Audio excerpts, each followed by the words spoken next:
You are designed for movement. In your physical structure, position, and movement are markers which can indicate the existence in your consciousness of contradictory instructions, intentions, wishes, and behaviors. At any given moment, the body is charged with profoundly varying responsibilities. If you have a desire, like, I want a cookie, but at the same time, you have an inhibiting feeling, like, I'm sad or nervous or I'm afraid. And also, as is likely if you live in diet conscious America today, a restricted belief like cookies are not good for me. Then simultaneously, many physical parts of you are issued incompatible instructions. The thing to remember is that your body faithfully attempts to carry them all out. The arm reaches out to take the cookie to satisfy the desire, but the inhibiting emotion pulls the arm back, and the restricted belief may stop it altogether. You are likely to hold your arm in a rigid state as a protection against some composite of the instructions, frequently without any observable movement at all, only tension. So the motion is slowed, jerky, and perhaps ultimately altogether left out of your behavior patterns. Grace and fluidity in the fulfilling of desire are sacrificed to the conflicting instructions. Good morning. Welcome back. Thank you for joining us here on another episode of Pal Go On, where we discuss the relationship between ourselves and other topics. Today is Monday, December 12th, 2022, which on every Monday on Pal Go On, as you know, is a Mover Monday. For those of you who have been joining for a while now, you know that Mover Mondays are a relationship between us and ourselves. You beautiful mover, you wherever you are, whenever thou art. And if you are new joining us here today, please check out the recommended reading book links below and stay tuned. Stick around if you are intrigued. Hang out. We'll be right back after this short break to stretch our self-awareness like a muscle today with your host, Herbie. This is Pal Go On. We'll be right back to talk about how you are designed for movement in your consciousness of contradictory instructions. We'll be right back after this short break. Thank you for joining us. Please like, share, and subscribe. We'll be right back after this short break.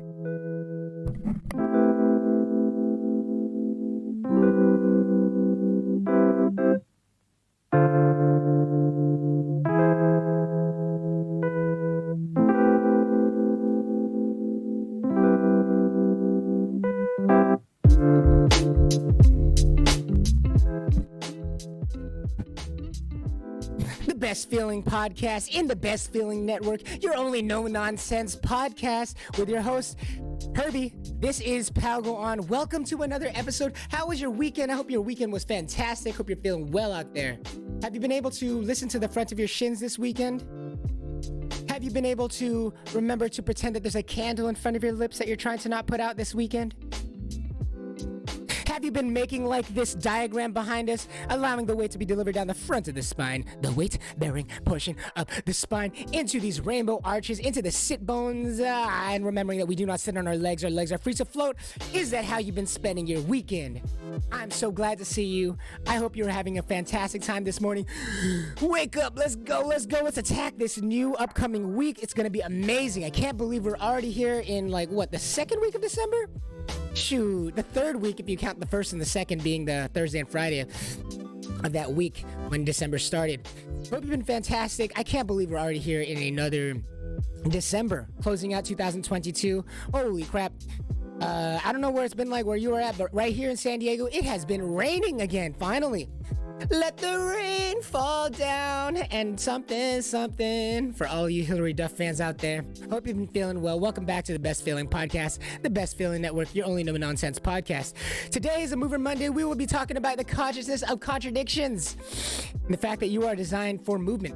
Indeed, you beautiful mover, you, which you might have seen in the cards during the breaks, that you are a mover. All of us, indeed, all human beings are designed for movement. We're going to be talking today about the consciousness of contradictions. How your consciousness is full of all these contradictory instructions, trying to faithfully play them all out at the same time, which results sometimes in no movement at all. We're trying to feel free. We're trying to feel movement. We're trying to feel great. We're trying to be independent of requiring any kind of outside source like drugs, alcohol, or any kind of substance abuse, or perhaps any kind of sexual addiction. We're trying to free ourselves of that, and we're trying to feel so integrated. We're trying to be so authentic. We're trying to self-actualize. We're trying to be yourself today. Welcome back. We're going to talk a little bit about that cookie example. about how, like, take for example, for all you seekers out there who are seeking some kind of new behaviors of patterns in life. We might be looking at ourselves and, like, I was talking to some friends the other day, and a common theme these days is like, there's some days you have so much to do and so much that you even want to do, but sometimes it's just hard to get out of bed. Sometimes it's just hard to make moves, even though you really want to deep down. Somehow there's some part of our body, our composite instructions, that just prevents us from moving. We might lack the motivation. We might lack the energy. We are here to help anybody who is looking for that kind of behavior again, the ability to change patterns, the ability to access new behaviors, movement in which feels so accessible but feels so far out. Why might this be? On your Only No Nonsense podcast, we will be talking about why that might be today on a deeper level. If you have found yourself reading some self-help books that say to simply give yourself reasons to feel good about yourself, if you have been reading some self-help books that say to align to some outer power, some vague consciousness, or some vague idea that, like, hey, there's nothing stopping you from being good. Do good things. Do good. But all those kind of vague, not really diving deeper. We're diving deeper here today. If this sounds like that is something for you, as we dive deeper into why we are the way we are, or how we can begin to change those behavior patterns in our lives in a more actionable way, the same way that you would just learn how to curl a dumbbell. We want to be able to improve our lives with the same amount of consistency and reliability and faith that we have when we can raise our dumbbells to improve the strength in our body. If this sounds intriguing to you, stick around, stay tuned. Go ahead and drop us a like, share, comment, subscribe. We really do appreciate it. We want to tell you too, we want to tell others out there that there is hope for us. There is hope for you in changing our behaviors of movement in our lives. Whether that be for someone who feels like they can't escape their sleep apnea, whether it be someone who feels like they can't improve the pain in their shoulder, or whether that be someone who feels completely fine but wants to take it to the next level, we are here for you. Today we are talking about The Body's Map of Consciousness, a book by Lansing, Barrett, Gresham, by Julie J. Nichols. This book has laid a lot of the groundwork, and we've been visiting a lot on Mover Mondays, as you are designed for movement, and how many self-help books are going to talk about this. So we talk about this cookie example that we had at the intro of the show today. If you have a desire, for example, a cookie, like I want a cookie, but at the same time you have an inhibiting feeling like I'm sad or nervous or I'm afraid, we'll talk about why that might be. And also, as is likely if you live in the diet conscious America, you might have a restricted belief along with that inhibiting feeling. You might have a restricted belief like cookies are not good for me. And therefore, simultaneously, all these physical parts of you are issued, but they're incompatible at the same time. Incompatible instructions. I want a cookie, but I'm sad or feeling nervous or afraid because I also have a belief where cookies are bad for me, but I want that cookie. Conflicting desires. And what ends up happening is sometimes what ends up manifesting in your body is actually no observable movement because of all these conflicting instructions. Why is this? For all of you out there, why is this? Well, one of the reasons that this is true, according to the book, is that no place in your physical structure has only one connecting link. Does this resonate with you? When you lift a shoulder, the muscles in your neck, back, and arm are activated, and with them, to lesser degrees, muscles in your face, hips, and wrists.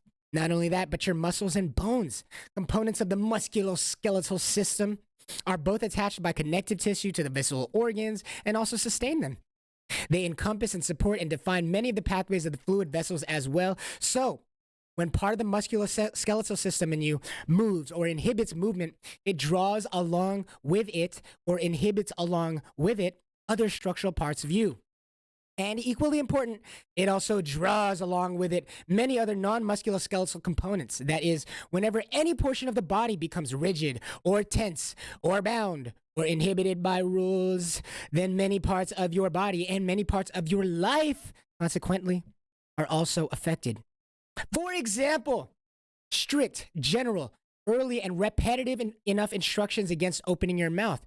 Like, don't sit there with your mouth open, flies will get in. Or children should be seen and not heard. Common tropes that we might have heard throughout our society, in our culture in these days. Or another one like, don't talk with food in your mouth. Everything that inhibits the opening of your mouth. Develop neurological patterns to inhibit opening the mouth freely at any time, especially if these instructions are given generally, early, and repetitively enough, especially at an early age in your lifetime. all of these axioms or all of these ideas like don't sit there with your mouth open, flies will get in, children should be seen and not heard, don't talk with food in your mouth. All of these instructions not only inhibit the opening of your mouth, but they develop neurological patterns that inhibit the opening of the mouth freely at any point in time in your life. These instructions on the body, just freaking wild to me. These instructions to the body, although we see them as instructions only for specific parts of our lives, because they affect our movement by creating counters to our desires, or by giving us emotional feelings about them, or causing in us beliefs in certain ideas. All of these instructions end up affecting behavior patterns of your body, which means your life, in all points in time. Like imagine what effect that these instructions would have on your entire life. It's kind of staggering. Like little editor's note or little talker's note from me. It's kind of staggering when you think about it. How often you end up opening and closing your mouth throughout life, whether to breathe, whether to talk, whether to eat, and just thinking about how all of the instructions regarding opening your mouth and all the ways you've been made to feel and all the beliefs that you have regarding opening your mouth end up affecting the entire portion of your life in which you end up wanting to use your mouth, which is like all the time. It's just staggering to me. All right. So imagine what effect this will have on your entire life. It will interfere with singing, eating, receiving, breathing through the mouth, speaking, and even kissing. If the mouth is inhibited in opening, then everything that requires opening the mouth is also degraded. Not because you made rules against all of those things, but because it has removed from you permission, choice, and mobility from that part of the self, from that level of consciousness. All the others are restricted. What's almost worse, more than the movement/behaviors being restricted, pleasure in that action is blocked if undertaken anyway. Again, what's almost worse than the movement/behavior being restricted, but the pleasure in that action is blocked if undertaken anyway. So meaning like, not only is the movement/behavior being restricted, like of opening the mouth from all these desires conflicting with the belief patterns, conflicting with the emotional aspect of opening the mouth, but the pleasure in actually opening your mouth when you actually do it is going to be blocked. It becomes blocked anyway. So not only are you restricted from even making the movement in the ways that you would with grace or with authenticity, with spontaneity, but even when you finally do so, the pleasure that you would have received in doing so in its entirety, like the wholesome pleasure you would have felt in performing this behavior, is actually blocked because of all these instructions. There's no harmony. Here's another example. Suppose that when you here's another example. Suppose that when you looked an angry parent in the eye, which I know we all have, he became more angry. You learned that you could avoid this anger most quickly by lowering your eyes and lightly submitting the head and the neck, a characteristic movement pattern which diminished the intensity you felt whenever anyone expressed powerful emotion. Whether or not it was anger or whether or not it was even directed at you, you developed a head carriage and eventually a whole body posture, a look that reflected this need to diminish your experience of the other person's strong emotions by means of submitting and avoiding. Eventually, it evolved from placating dad to, I need to be careful not to upset anybody in the world. I will make myself smaller in movements, in my posture, and in my energy. I will speak quietly or not at all. I won't initiate. I will wait for others to choose. I will let other people take precedence. I'll take care of others, not myself.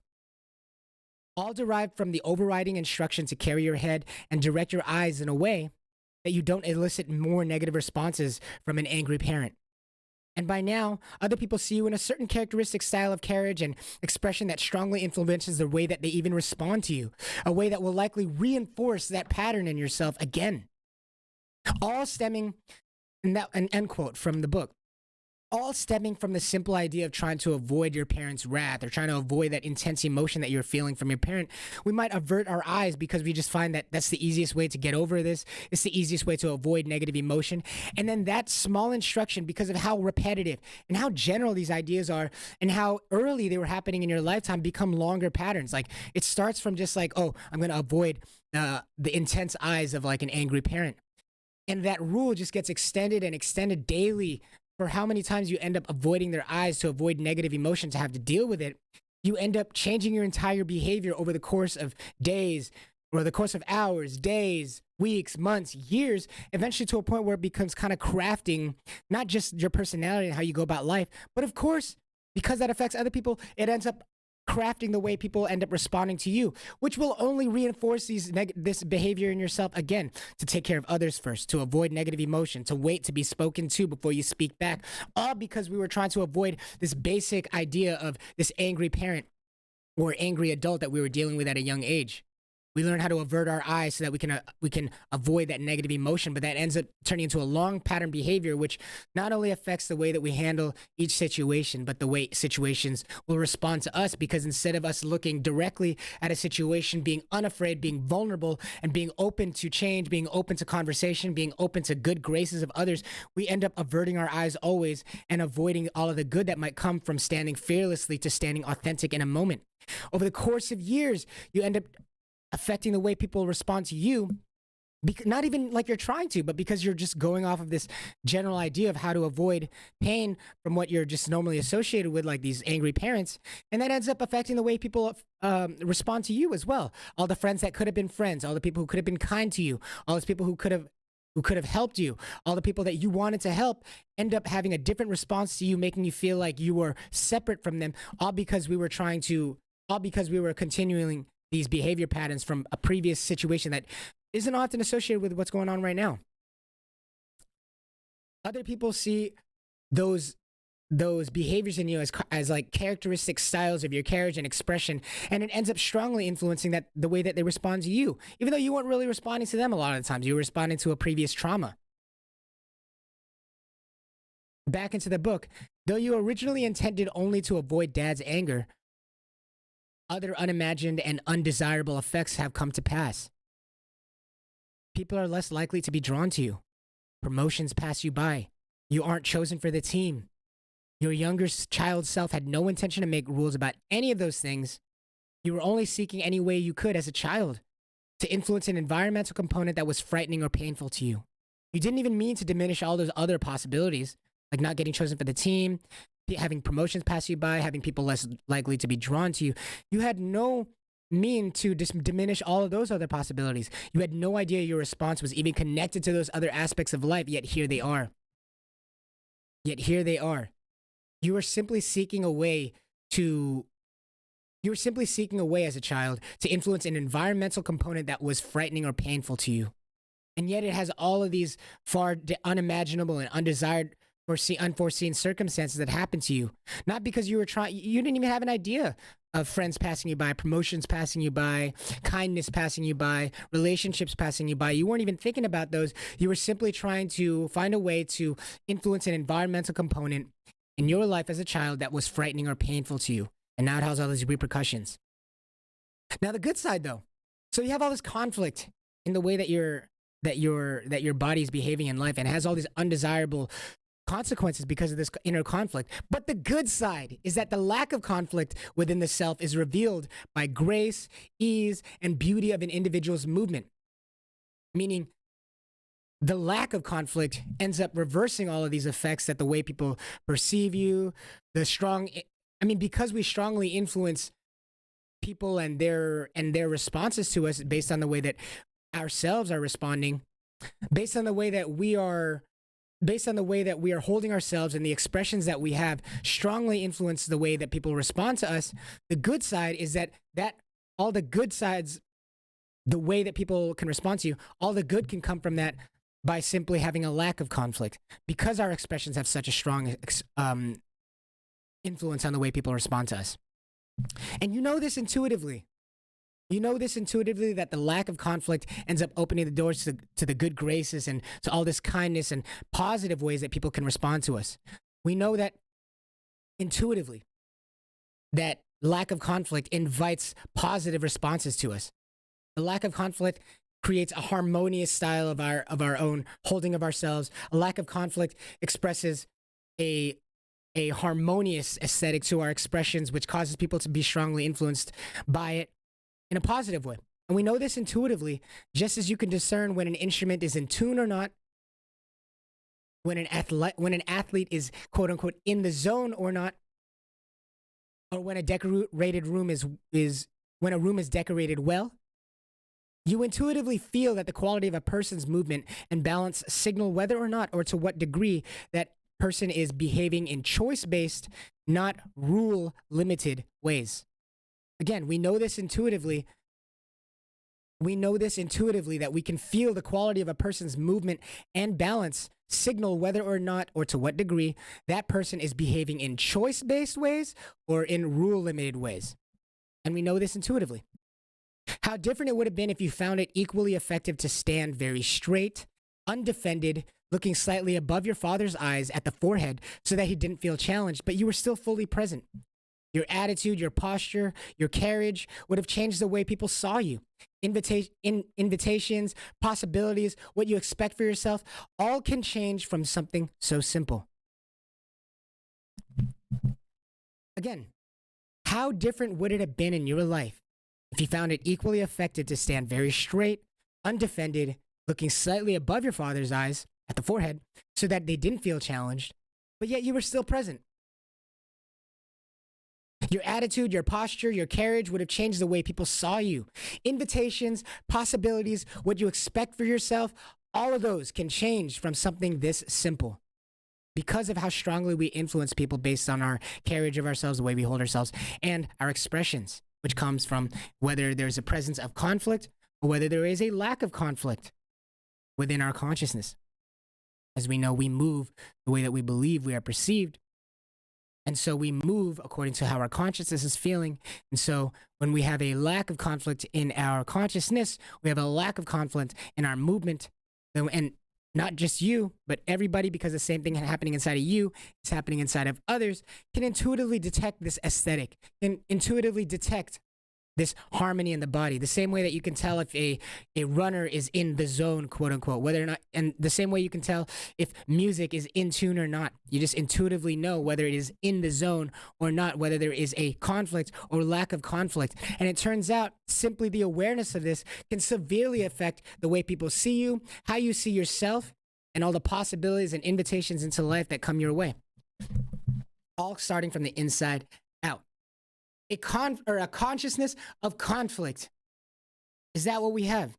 We'll be right back after this short break to talk about how such a simple shift in our awareness of how our life is being played out can affect the way and opportunities that knock on our door. Can affect the way that people can perceive you, and can actually even affect the way that you perceive yourself. We'll be right back after this short break to talk more about this consciousness of conflict. Right here on Padawan. We'll be right back.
Drained? Depressed? Has the chaos of the world got you feeling confused and apathetic? even gassy? Feeling like nothing gets you out of this funk? When you're feeling lost in the daily grind, left feeling meaningless, don't touch grass, touch the front of your shins. Feel less tired and more inspired with us on the Best Feeling Podcast. Pal, go on. Lack of conflict within the self is revealed by the grace, ease, and beauty of an individual's movement. That friggin' just blows my mind. Welcome back to the second portion of today's Mover Monday here on Pal Go On with your host Herbie. We've been talking about the conflict or the consciousness of conflict. Our consciousness, which may either house conflict or house lack of conflict. I just want to reflect a little bit about what we've been reading. It's kind of amazing to me. When I first read this, I was like, being in the zone, quote unquote, as some people might call it, the flow state. Even beauty itself is oftentimes delegated to this idea of just like, it's just this mystery that we acknowledge exists, but how it works, don't worry about it.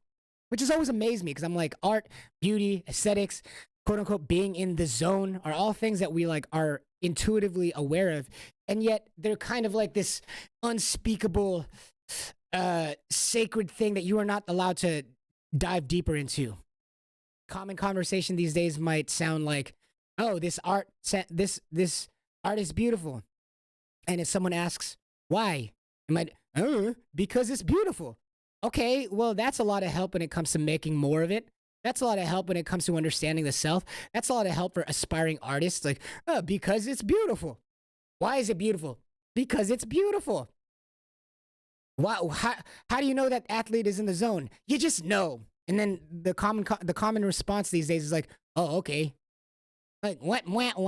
That's like where we stop is like, okay. There is definitely something that we associate with beauty. There's definitely something that we associate with aesthetics that are pleasing.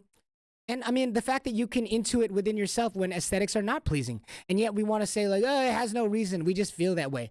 We kind of just relegate the idea of feelings to being this like untouchable thing that whether you have it or you don't. And yet we can intuit and feel these ideas very clearly. We know if a song is out of tune. We know if a dancer doesn't look like they're in the zone, quote unquote. We know if the aesthetics of a room aren't quite right. And yet we don't want to establish ideas of why this might be. It's like we don't really want to look at ourselves. And yet you can intuitively feel that the person, or you can intuitively feel that the quality of a person's movement and balance is on point or not.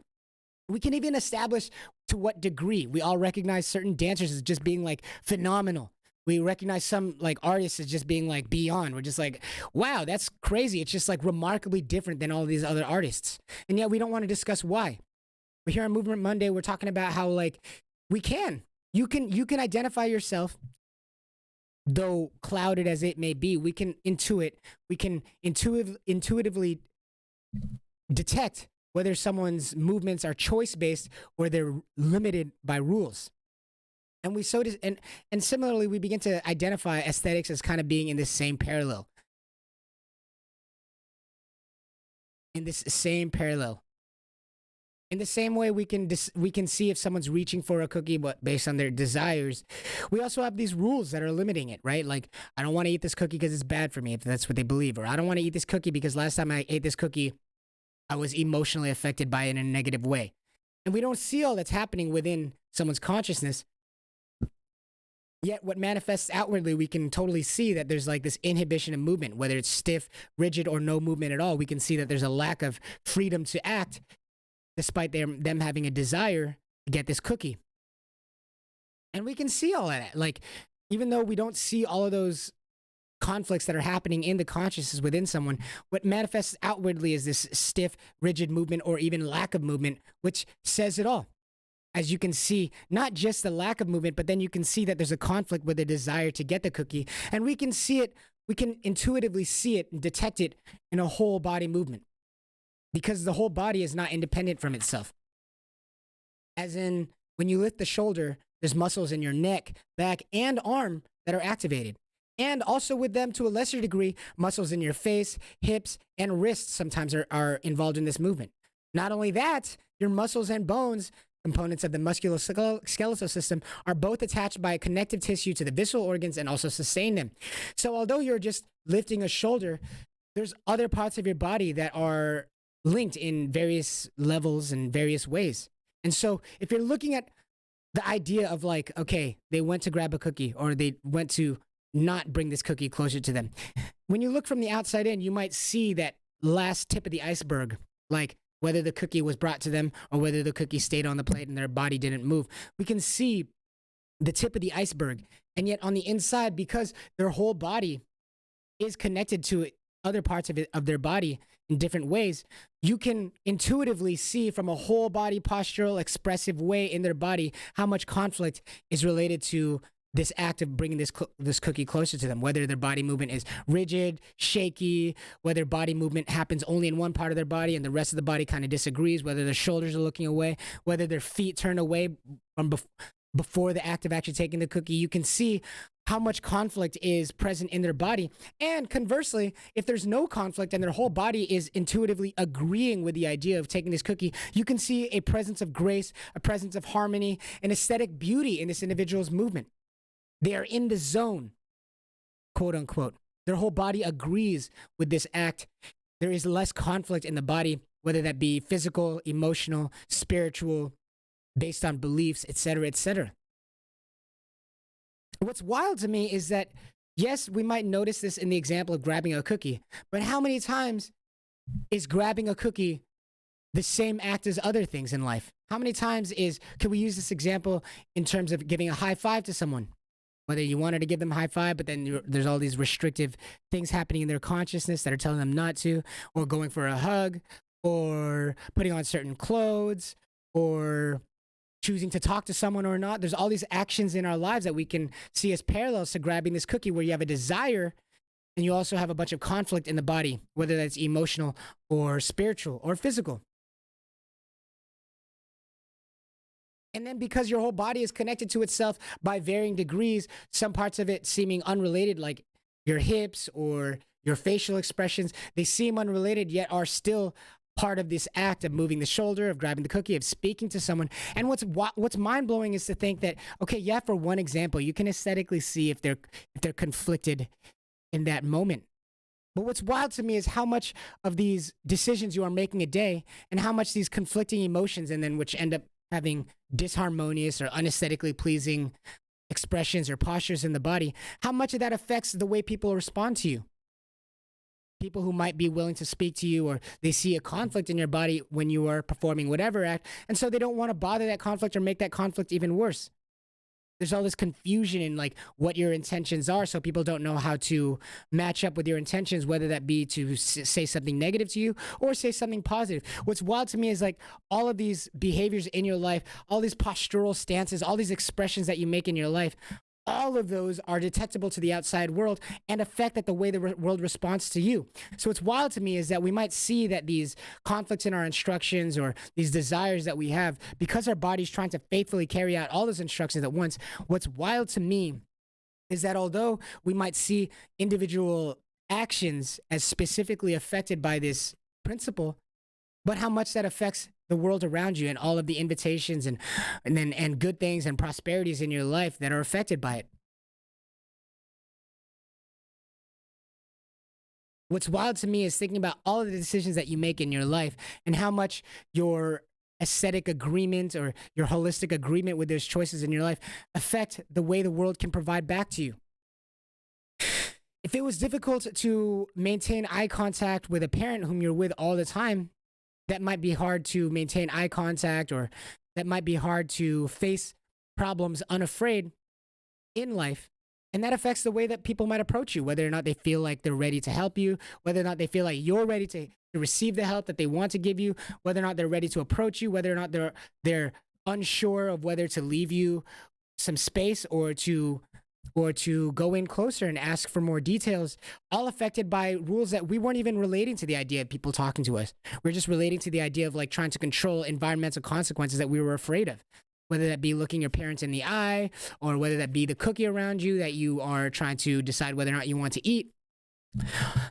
we're just thinking about rules of like how to go about those actions, and yet they affect the freaking entire world, your entire life all around you. Consider how often that we are changing our posture. Consider how often our expression changes based on these conflicting actions, these conflicting desires that we have in our body. And then consider the amount of confusion that that gives to the people around us. And we all know that confusion kills freedom more than anything else. And if it kills freedom, we all know that it kills pleasure. We all know that it kills the idea of trying to find peace in our lives. Confusion is the enemy to freedom, as it doesn't even allow you the liberty to actually begin deciding what you want to do, as you're so confused on what is going on all around you, period. Confusion kills freedom, and freedom kills happiness.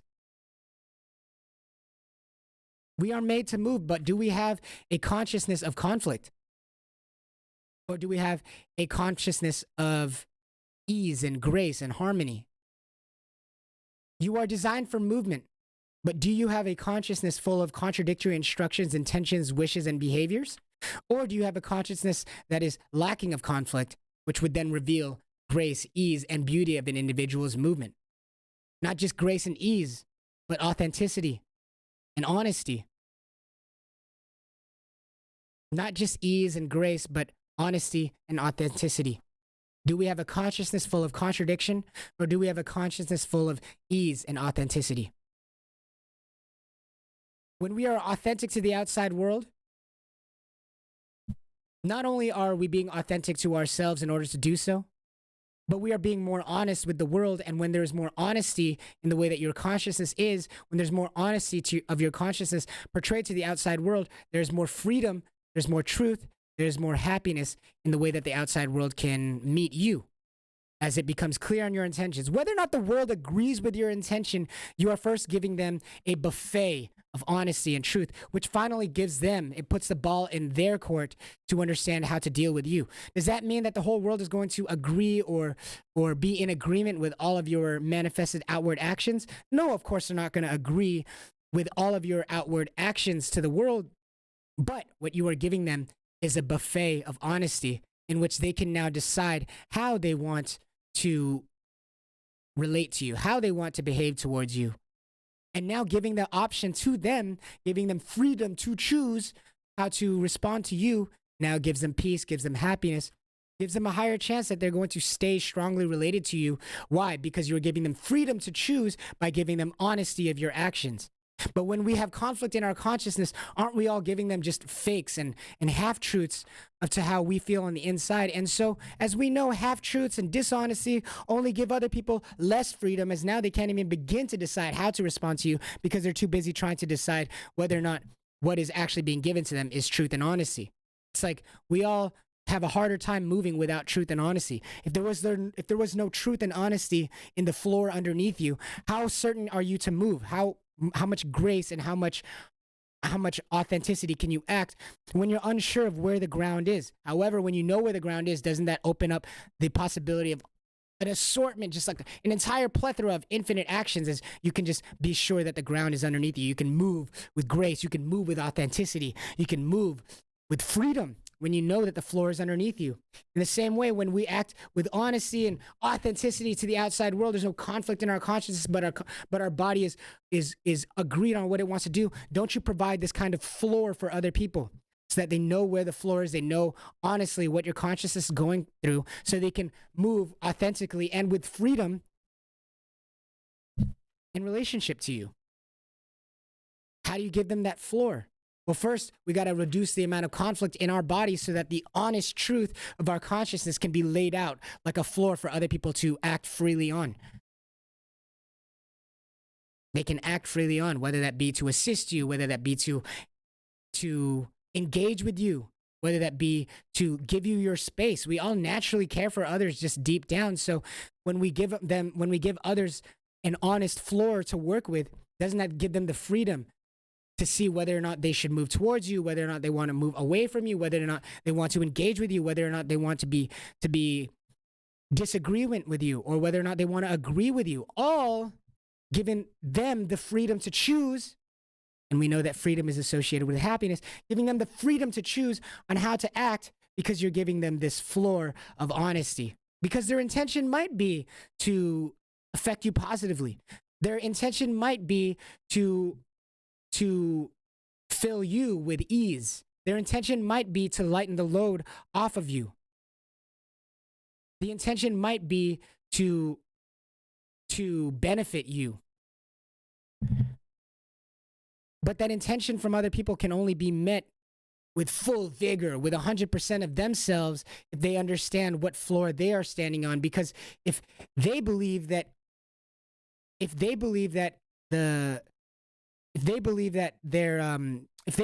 you are unable to receive the graces that they would give you, if they feel that you are unable to receive the truth or the actions that you want to behave in relationship to them, if they feel that you are ready for that, they would do it. Or if they feel that the best possible scenario for both of you is to walk away, they would do it. But sometimes it's difficult to even see which action would get that final intention if there is no solid ground for them to begin walking on. And that solid ground for them to be walking on must be this honesty. In the same way that the ground is honest, it's just there. You don't have to do anything to it. It's just there. The ground is just there. It's an honest truth of the reality that you're living in. And then because we take that for granted, you begin to be able to have freedom to walk on it this way, that way, to jump up, to move off of it, to move onto it. It's like this truth and honesty thing that is built from this ground, right?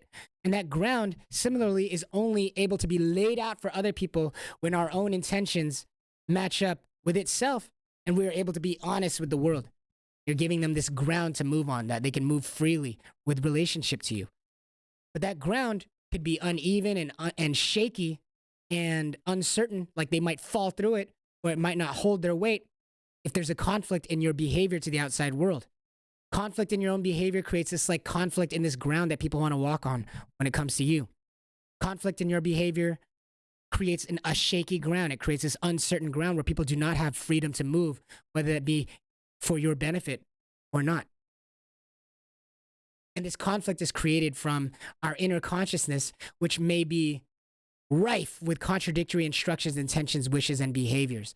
Like, I want a cookie, or I'm sad or nervous about having this cookie, or cookies are not good for me. Like these contradictory, conflicting instructions within their own consciousness, which end up making this shaky relationship with the outside world. Rigid movement, sometimes no movement at all. And so it becomes difficult for other people to perceive this ground that you are.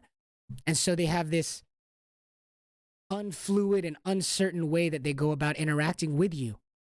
It just blew my mind to think, like, not only are those moments of contradictory instructions in our own consciousness, not only do they create a rigid and stiff movement for your own life, which can cause pain in the body, which can cause pain emotionally and spiritually, not only are they affecting you directly, but it affects the amount of freedom that people can respond to you.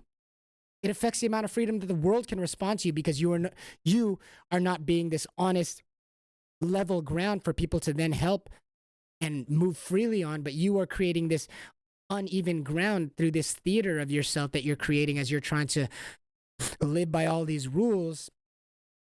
It becomes difficult for other people to see what those rules are that you're living by, and so it becomes difficult for people to act in relationship to you. Even in a positive way, it becomes difficult for people to interact with you and for the world to interact with you in order to give you good things. It becomes difficult to interact with you as what you create is this uncertain floor around you, regarding you, because of all this conflict that's happening within the body.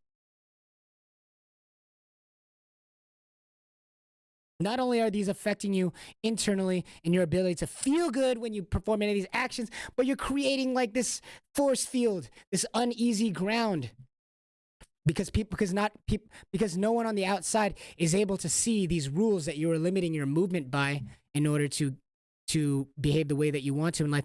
No one can see those rules that you live by, but people can see the choices that you are basing your actions on.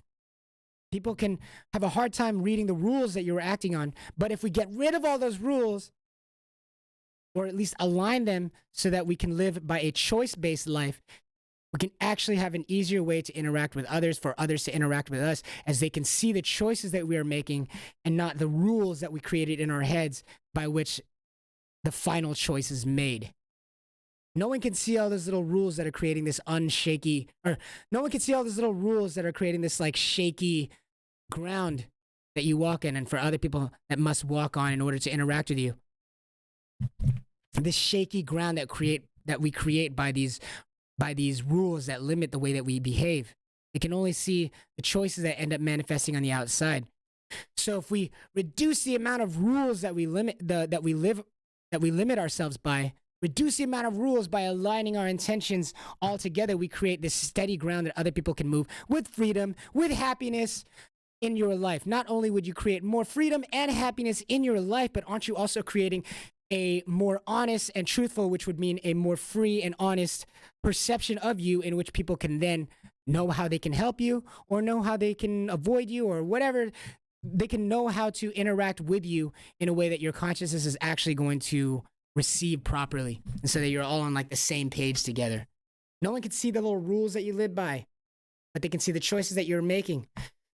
But we're always going to live by these rules. So if we can align those, we can make this nice solid ground for other people to interact with us honestly as well. We might be looking at the outside world like, man, like people don't approach me when I want them to approach me. People don't invite me when I know they want to invite me. People don't give me promotions. People don't laugh with me the way that I wanted to.